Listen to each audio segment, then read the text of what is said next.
नमस्कार दोस्तों, province GS study में आपका स्वागत है। मैं हूं सतीश गौर। कैसे हैं आप लोग? उम्मीद करता हूं आप स्वस्थ होंगे, मस्त होंगे। आज के लिए आपके लिए एक बेहद इम्पोर्टेंट सेशन आपके लिए लाया हूं और मुझे उम्मीद है कि आपके लिए काफ़ी इम्पोर्टेंट रहेगा। तो आइए शुरू करते हैं।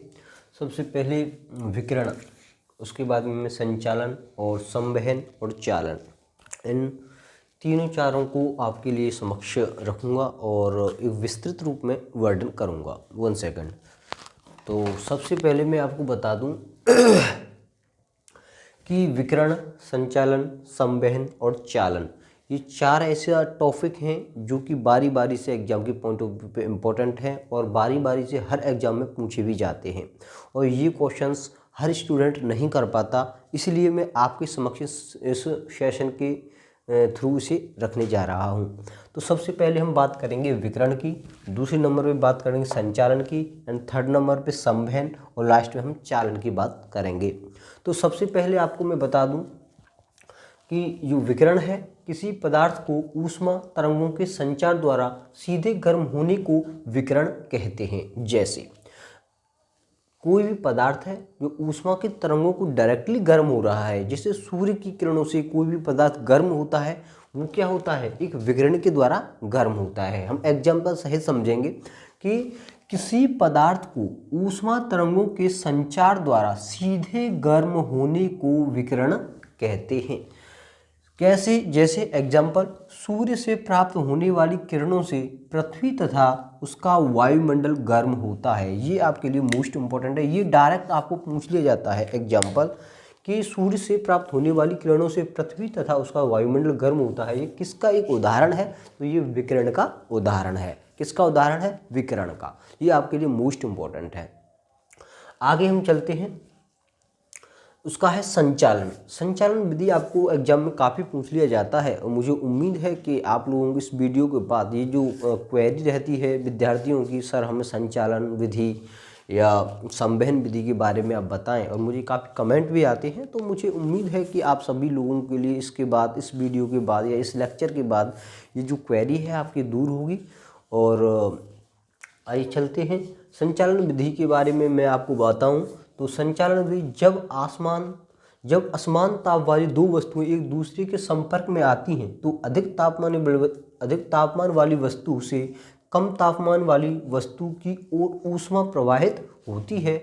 ऊष्मा का यह प्रवाह तब तक चलता रहता है जब तक दोनों वस्तुएं का तापमान समान न हो जाए। ये आप प्रैक्टिकल लाइफ में भी आपने देखा होगा कि कोई वस्तु है, उसे हम गर्म करते हैं। इसने डायरेक्टली कहा है एक दूसरे के संपर्क में आती हैं। जैसे एक वस्तु को हमने गर्म कर दिया फाइनली, तो दूसरे वस्तु के जब वो संपर्क में आती है तो क्या ऊर्जा स्थानांतरित होने लगती है। और वो तब तक होने लगती है जब तक कि दूसरे पदार्थ का जो टेम्परेचर है इक्वल ना हो जाए।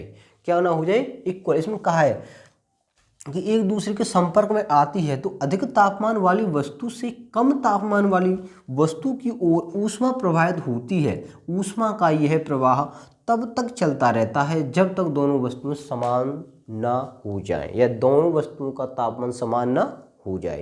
तो दोस्तों, ये संचालन विधि का आपका उदाहरण है।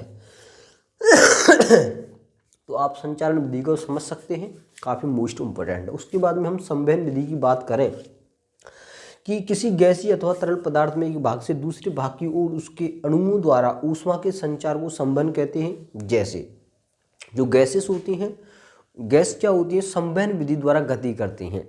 तो गैस किसी गैसीय अथवा तरल पदार्थ के एक भाग से दूसरे भाग की ओर, गौर करें यहाँ पे, ध्यान दें, एक भाग से दूसरे भाग की ओर उसके अणुओं द्वारा ऊष्मा के संचार को संवहन कहते हैं। जो गैस होती हैं, जो तरल पदार्थ होते हैं, जो गैसेस, मेनली में गैस के बारे में बात करें, जो गैसेस होती हैं उसके जो अणुओं द्वारा ऊष्मा के संचार को संवहन कहते हैं। जो अणुओं द्वारा जो वितरित, जो इधर से उधर चलते हैं, जो ऊष्मा, जो गैस यहाँ से वहाँ उधर उधर, जैसे हम गैस को छोड़ देते हैं तो वो संवहन विधि द्वारा गति करते हैं। इस चीज़ को आप समझना चाहिए आपको। तो ये भी आपके लिए मोस्ट इंपॉर्टेंट है। इसमें क्वेश्चंस कैसे पूछा जाएगा आपको? क्वेश्चन पूछा जाता है निम्नलिखित में संवहन जो गति होती है उसका एक उदाहरण है, तो उसमें आपको क्या दिया जाएगा, उसमें आपको दे दिया जाता है उदाहरण में गैसेस, ठोस। संवहन विधि किस में लागू होती है, तो गैस में या ठोस में, तो हम कहेंगे गैस में। संवहन विधि किस में लागू होती है, तो गैस में। ये मोस्ट इंपॉर्टेंट है। और एक आपको ये क्वेश्चन ध्यान रखना चाहिए, काफ़ी इंपॉर्टेंट क्वेश्चन है। उसके बाद में आपका है चालन विधि। ये काफ़ी पूछा जाता है कि जो ठोस पदार्थ जो गर्म होते हैं वो किस विधि द्वारा गर्म होते हैं, तो हम कहेंगे चालन विधि द्वारा। किस विधि द्वारा, चालन विधि द्वारा। ये क्वेश्चन डायरेक्टली पूछा जाता है कि जो ठोस पदार्थ होते हैं वो किस विधि द्वारा गर्म होते हैं, हम कहेंगे चालन विधि द्वारा ठोस पदार्थ गर्म होते हैं। तो इसके लिए ट्रिक लगा लें।